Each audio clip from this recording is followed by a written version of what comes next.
Good morning, everybody. Okay, well, everybody is very welcome to this morning's session, which is part of the HCI webinar series. My name is Una Gilvari, and I'm the Chief Technical Officer in HCI. So, as I said, you're all very welcome to this webinar this morning. As I said, we've run a number of webinar series across the health and social care sectors, but this one is with a focus in the international protection accommodation services and how best to prepare for forthcoming regulation via the application of a gap analysis process.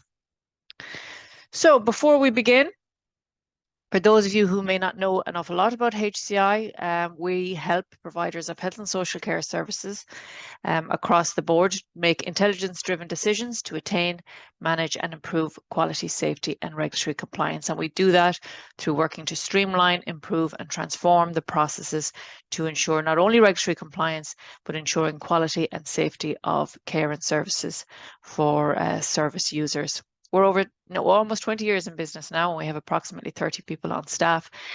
And in our varied years of experience, we've helped and supported over 600 health and social care services to meet their regulatory compliance requirements in that regard.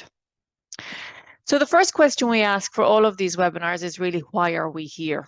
Well, I suppose what is certainly with our experience, I'm sure with your experience also, the provision of any health and social care service, it poses a lot of challenges. And in most cases, this is directly related to the level of complexity in the service that's being provided.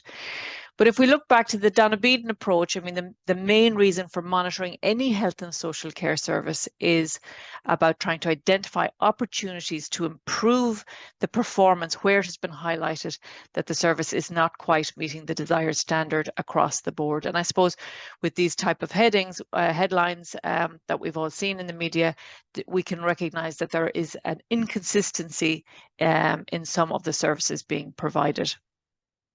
So I suppose with that in mind, the regulatory framework model has been in development, and I'm sure you all are very aware of it for quite some time. The EU legislation back in 2013, that was the aim to harmonise the reception conditions that were there for EU applicants throughout the EU for applicants for international protection. And the Irish legislation then incorporating that through SI 230, giving effect to that directive in Ireland. In the background, there's a large number of best practice and direct guidelines that have been in development across the EU and across the board. One of those being the EASAO, the European Asylum Support Office, providing operational standards really to support providers in the planning and running of reception facilities and also to support staff training. And with all of those in mind, the development then of the national standards that I'm sure you're all aware of now, looking to be applied to the living conditions and services provided to residents within accommodation centres.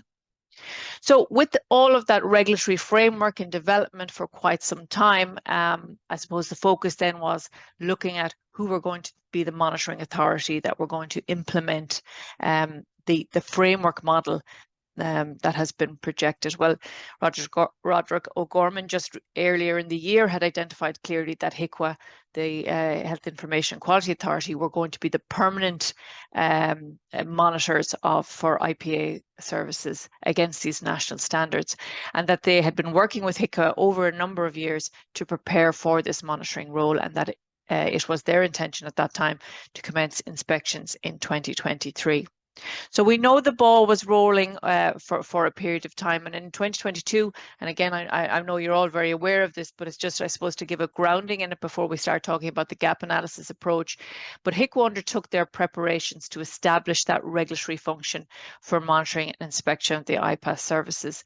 And to support that, they ran a significant program of recruitment to develop the inspection and monitoring teams, specifically with the focus of IPAS.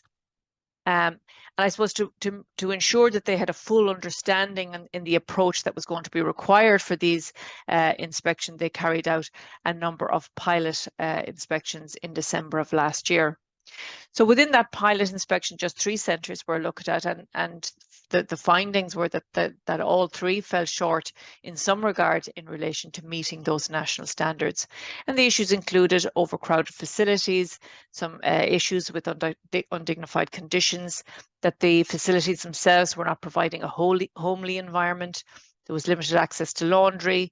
They found unsafe recruitment practices, including incomplete guard vetting, limited space for children, and with children and adults sharing beds. So they're just some of the key findings that came through in those regard. So with all of this in mind, that regulatory framework and the positioning of HIQA as a monitoring authority, it has come to the time, and I'm sure you're all actively working on it currently, about assessing the level of compliance that you currently have within your services. And it's time, I suppose, now that we have to ask those type of questions. Are you really preparing for regulation of the sector by HIQA? It's not just regulation of the sector, it's by a specific monitoring authority that have a lot of experience in monitoring health and social care services. Do we really know what this is going to mean for your service? And do you know how it's going to really impact on the care and support that you provide to residents? Do you know how your processes are currently stacking up against what's actually going to be required? And are you asking yourselves the questions about, are your processes really comprehensive? Are they really effective in what they try to achieve? And most importantly, are they person-centered? So these are all questions that I'm sure all of you are asking yourselves, and you ask yourselves over I'm sure an extended period of time. It hasn't something that has happened overnight. But in many cases, services are saying, yeah, well, we are doing reviews, we are doing inspections, we are doing audits. But what we have to try and ask ourselves, robustly, is, are these checks that we're doing currently, are they just tick box exercises, or are they really driving continuous improvement and really assessing compliance against the benchmarks that HIQA will certainly look for the services to try and achieve? So with that in mind, I just want to spend some time talking about a gap analysis approach. Now, HCI have extensive experience, I suppose, in applying this type of approach across a number of health and social care services. And it has proven to be a very effective tool to drive compliance, and it's especially effective for services who are maybe starting out on the journey, or they're just starting to initiate the process of trying to strive towards regulatory compliance. So what is the approach about? Well, a gap analysis is a method of objectively assessing performance. And that word is really going to be central to what we talk about today, is about the objectivity that's required to be able to assess a service's performance. And then from that to determine whether the requirements, which in this case we know are the national standards, whether they're being met, and if they're not being met, what is the risk to the service, or your service users, more importantly, and what is going to be the steps needs to be taken to meet these requirements. As I said, a gap analysis is a really effective starting point for an action plan to achieve compliance and service improvement. And not only is it going to give us an action plan to see our key areas that are weaknesses in, it's also going to help us to identify what are the resources and training that's going to be required. And if we're risk rating it, and if we're identifying the risks and the issues that we may have within our service, we can drive our resources and our priorities specifically in that area. So it's certainly a good tool in that regard. As I said, many services will say, well, we complete a lot of audits, and audits are certainly an excellent tool also, but gap analysis differs from audit. I would always say audit is a snapshot in time. It's just a picture that's taken, and you're assessing from the information you get within a short, within a framework of time, and you're never assessing all of the requirements within audit. Audit is really about verification a process that's already in place and assessing whether it conforms to the requirements. But in gap analysis, it identifies specific processes that might be left out or are just not developed sufficiently. So it's a much broader, much more expansive process than audit per se. So when HCI embark on a gap analysis, irrespective of the health and social care service that it is reviewing, there are 6 key stages that we look at. The first of that being establishing the target. What are we trying to achieve with the gap analysis? We then embark on a planning process, which can be quite extensive depending on the amount of requirements that have to be assessed. We then have to get out on site and get our hands into the service and really get a proper understanding of the processes and analysing those processes against the requirements that are there. We then look at detailing those findings, putting that information into a workable scenario that we can then risk rate the findings on based on the information that we have. And from that, look at developing a comprehensive step-by-step action plan. We're going to look at each of these 6 stages individually now and just try and beef them up a little bit so you have a broader understanding, excuse me, of the gap analysis approach. So our first stage is establishing the target. What are we actually trying to achieve? Well, in this case, ideally, the target is full compliance with the national standards. That's our benchmark. That's what we're trying to achieve. Now, it's important to know that this is a movable target. At the moment, we have the national standards. That's what we've got. But there is no doubt there will be further guidelines and information and processes and policies that will come through the channels that we'll also have to incorporate. So it is movable, but at the moment we need a starting point, and that starting point is the national standards that we have to try to achieve. One of the recommendations is that we try to work on what we call bite-sized chunks. We don't try to assess everything in the one go. Within the national standards, there's a number of additional external documents that are referenced within it. It is very difficult to try and pile everything in on top. If we're working on the national standards, we hold with the national standards. We don't incorporate, say, the national standards for safeguarding. We try and manage it in bite-sized chunks, and we can break those into separate gap analysis as required. But it's important to have a manageable format as we approach it. One of the biggest activities, and it certainly takes a lot of time, and sometimes that time isn't really visible to everybody that is outside the gap analysis process. It's about planning the process.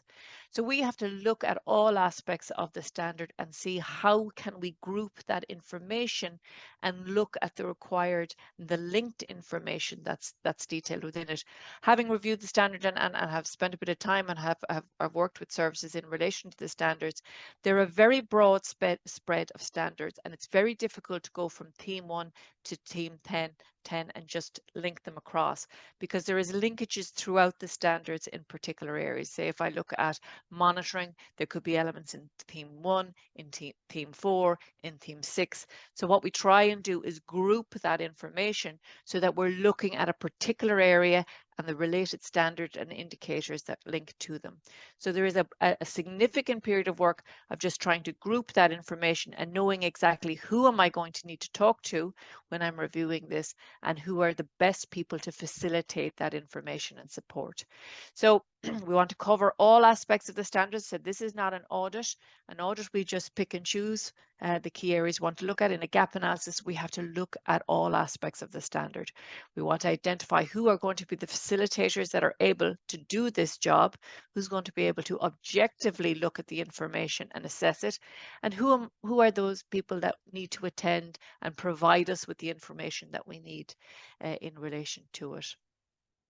What I would say is when we're generally planning a gap analysis for a service, like an IPAS service, we're looking at approximately 2 to 3 days, 2 days of interviews and discussions, and then 1 to 2 days on site reviewing the application of the processes in relation to it. And that is outside what we would call documentation reviews. So a period of time has to be taken before you embark on your gap analysis, where you get to know review the processes, obviously the regulation that's related to it or the standards that are related to it. So you're going into the gap analysis process with a body of knowledge behind you, that you're not going in cold to interview individuals in relation to a service provision. So as I said, that agenda is going to be really important, and that we have clear timelines and areas for review and discussion in relation to it. A lot of work in relation to that planning.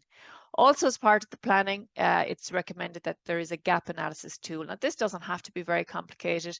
Across the board, when we complete gap analysis, we use a very simple Excel sheet where you have your standard and you have your linked indicators grouped to those. What I would say is the standards are very broad within the national standards for the IPAS, where the indicators are very specific, and there's a lot of information in those indicators.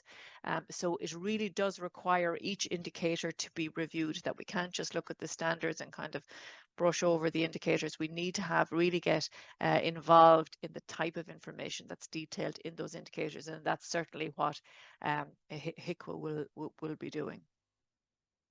So then our next stage, if we know what we want to try and achieve, we have our planning done, and now it's about actually analysing the current processes. And I would certainly say for this stage is the most challenging for a new sector to embark on. And the reason I say that is, when we complete a gap analysis, or whoever is completing a gap analysis on behalf needs to know what the HIQA approach is, and they have a very specific approach when they embark on inspections and monitoring of services. Just to give you an idea of what's out there currently for disability services, or for children's services, or for older people's services, there is a huge body of knowledge already out there in relation to how HIQA approach their inspections. And that information can be applied across the board, irrespective of the type of sectors that they're looking for. But generally, they release two types of documents when they're going to embark on a monitoring process. One is called an assessment judgment framework, which will detail the lines of inquiry that they will look, or they will ask when they come on site to review a service. The second document is called a guidance for the assessment of centres, and this details the evidence that's to be reviewed when they go on site. Are they going to look for job descriptions, statements of purpose? What are the contracts they're going to look for?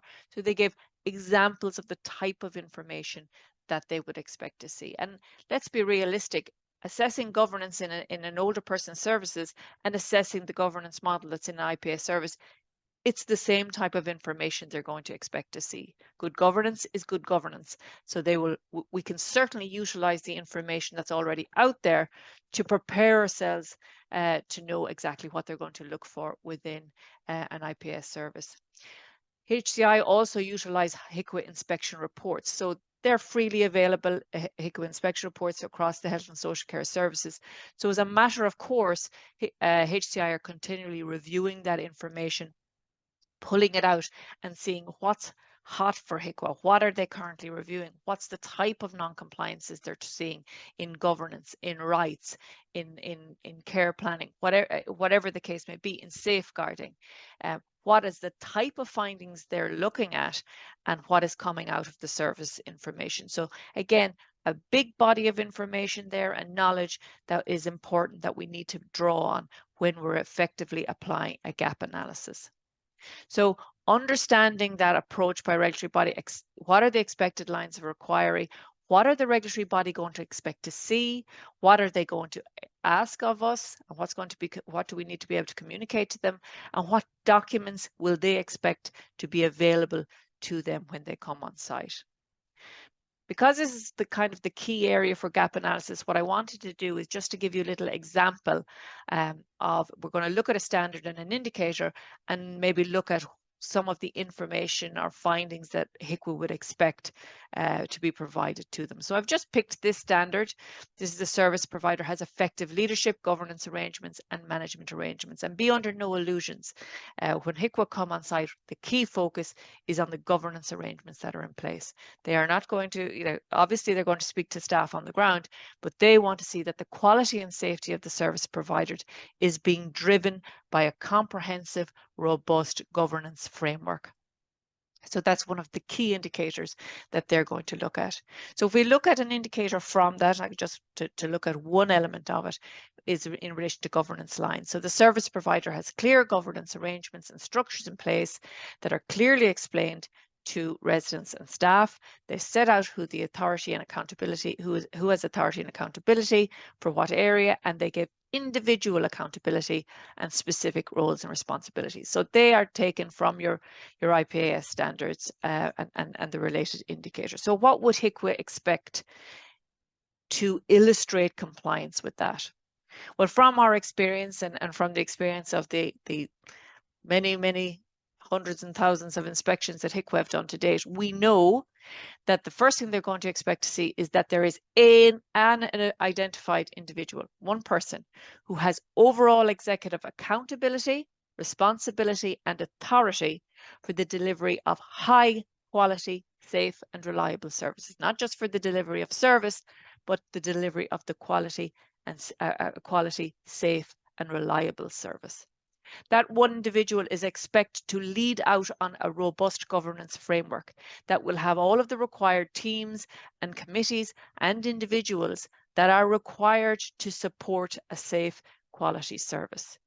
They're going to expect that one individual to formally report on the quality and safety of the service throughout that governance structure. And they're going to expect that individual to review the accountability arrangements to ensure that they are fit for the intended purpose and that they are effective. So they are certainly going to look for that one individual to carry all of those roles and responsibilities and have documented evidence to reflect the application of those roles and responsibilities. They're going to want to see what that governance arrangement and framework looks like.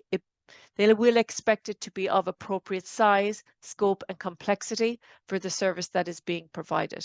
They will expect all roles and accountabilities and responsibilities to be clarified specifically in relation to assuring quality and safety, and those two words linked and illustrated throughout of all of that documentation, responsible for quality and safety of the service.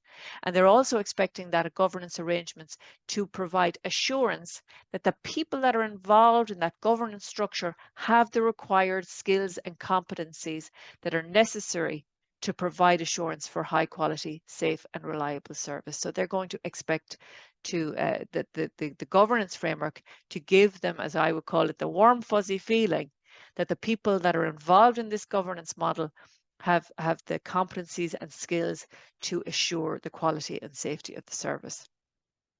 They're certainly going to expect that the arrangements that are in place ensure the collective interests of residents and that they are taken into consideration when decisions are being made about the planning, design and delivery of services. And this is something that HIQA are particularly focused on throughout all of their health and social care services that they're monitoring, that the residents or the service users are integral to the design and development of the service being provided. Not that they just have input at the coalface, at the actual day-to-day runnings of the service, but that they're involved in the planning, development and design of the service in that regard.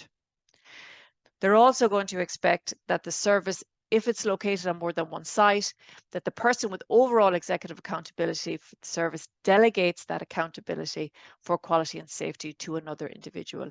And certainly delegation has become a real primary focus with HIQA, certainly post-COVID, where singular individuals were just overnight taken out of a service. They now expect a full delegation structure to be in place so that if an individual is taken out, that there are sufficient supports in place to ensure that the roles and responsibilities are taken over by another individual and that that individual is competent, trained, skilled sufficiently to be able to implement those requirements. So that's what a compliance service is going to look like for HIQA. But how are they going to expect, how would they find that information? Well, they have a very specific approach. They call the authority monitoring approach. And they utilize what they call the triangulation model to be able to go out and assess organizations when they're on site. And they work through interview, documentation and observation. And all of those three are combined to identify a finding in relation to a compliance level. So if we look at interview, who would they talk to try and support a finding in relation to the indicator we just talked about? So with communication, they would talk to management, staff and residents, and they would explore during their on-site inspections, are staff clear on the reporting arrangements? Do they know who is the boss of who? What's the line, the line management structure that's in place? They would question whether the residents know who the individual in charge is and how to contact them if they want to do so. They would again interview and discuss to see if there's clear and appropriate accountability and responsibility arrangements in place outside of core hours, so to ensure that the arrangements are in place 24 hours a day, 7 days a week. And also they would interview and discuss to see if there's identified individual in charge if the service is located on more than one site. So this is by going out, talking to people that are in the service. It's important to note that, you know, when HIQA go out on site and they're interviewing, again, they're not just going to talk to management, they're going to expect management to know all the answers that, to the questions they have, but they will also be discussing and spending time with frontline staff and with residents or service users. So what would they expect to observe when we talk about governance models? Well, they'll expect to observe how the individual with overall accountability engages with their other leaders, with their managers, and with their staff. They'll want to see what meetings are ongoing within the service and who is present on site on the day that they visit. So this is part of their observation approach. And from a documentation perspective, what would they look at? Well, they'll certainly look at any organization charts or organograms. They'll pull out job descriptions, anything that would reflect accountability and reporting structures. They'll certainly look for terms of reference for all of your teams and committees with defined agendas, reviewing minutes, and the outputs that are arising from those meetings. They'll look at your audit records to see internal monitoring approach that's being implemented in relation to your governance. They'll look for surveys and feedbacks to look at the integration of your residents' communications and how they're involved in the design and planning and the governance structure. And if there are any annual reports on quality and safety of the service being provided. So that's the type of information and documentation they'll expect to see. So it's important when we're implementing a gap analysis that we bring that HIQA approach. We need to have that information with us. What is the sort of, who are they going to talk to? What documentation are they going to look for? And what are they going to expect to see? Because we want our gap analysis to be as reflective of a HIQA on-site inspection as possible. So it's really important as a guidance to look beyond the paperwork. I know some people, when they come on site and they audit, it's very, you know, they might just stay in the office and looking through records and paperwork, but it's really important get out on the floor and we make real observations and complete one-to-one discussions. But as I said, objectivity is really, really critical at this stage. And that is very challenging for organizations, particularly those with maybe smaller governance structures in place. It's really important that we are reflective of that regulatory body approach. We want to look for evidence of implementation. We need to observe those processes. Obviously, we want to be considerate of the privacy, dignity, and consent of our residents. But as I said, a broader approach, talking to staff, not just management. And one of the key things that HIQA, I think, bring is that they always will discuss with staff, well, do you know what to do when things go wrong? It's not just about assessing the process. Well, I do this and I do this and I go there and this is documented. But what happens when something goes wrong? Do they understand the risks associated with the particular process that they're doing? And what is the escalation process when something goes wrong? Look, it's life. Some you know, things will go wrong, things will go awry, but do they know what the escalation process and the communication process is should an issue arise within the application of a process?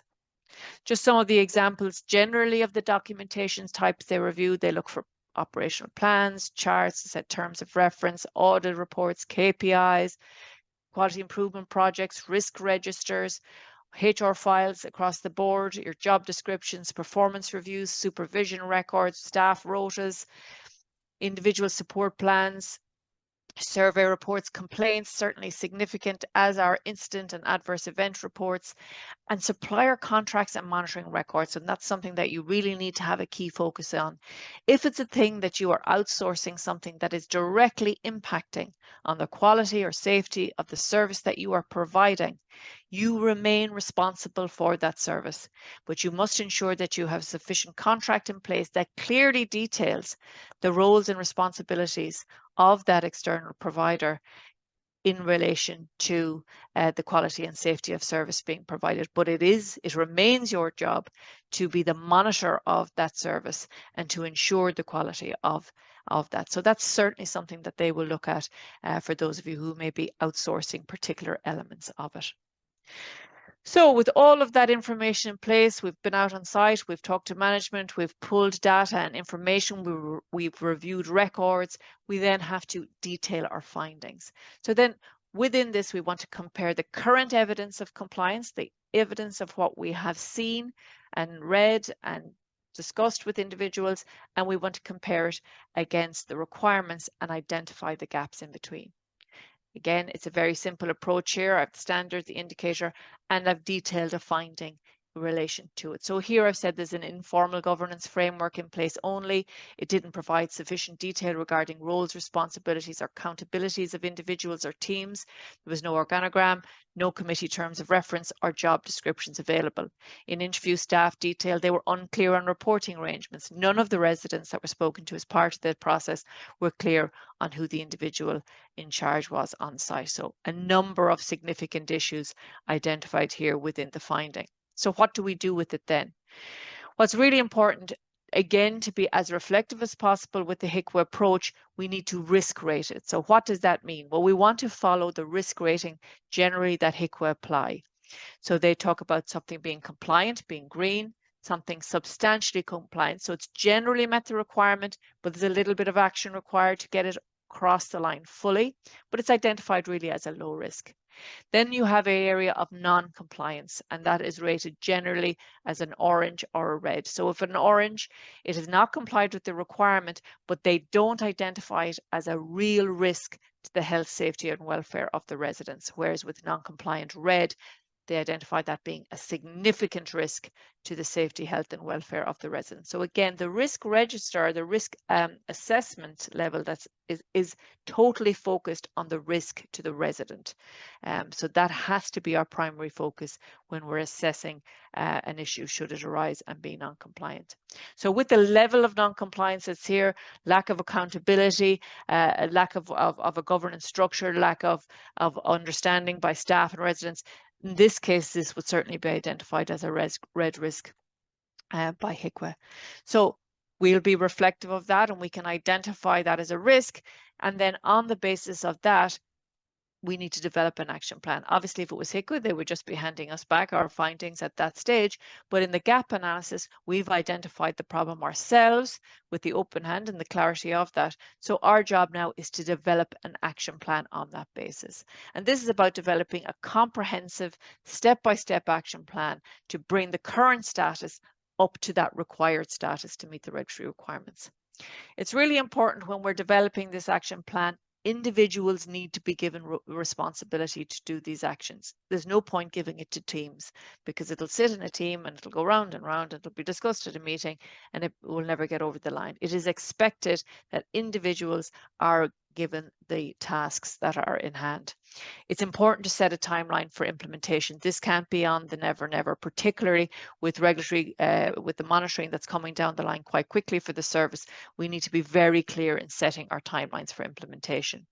Those open actions, we need to ensure we can create them as what we would call quality improvement projects or whatever the organization may call them, but they need to be reviewed on a scheduled basis. That may be weekly, it may be monthly, depending on how serious or what high risk the non-conformance has been identified are.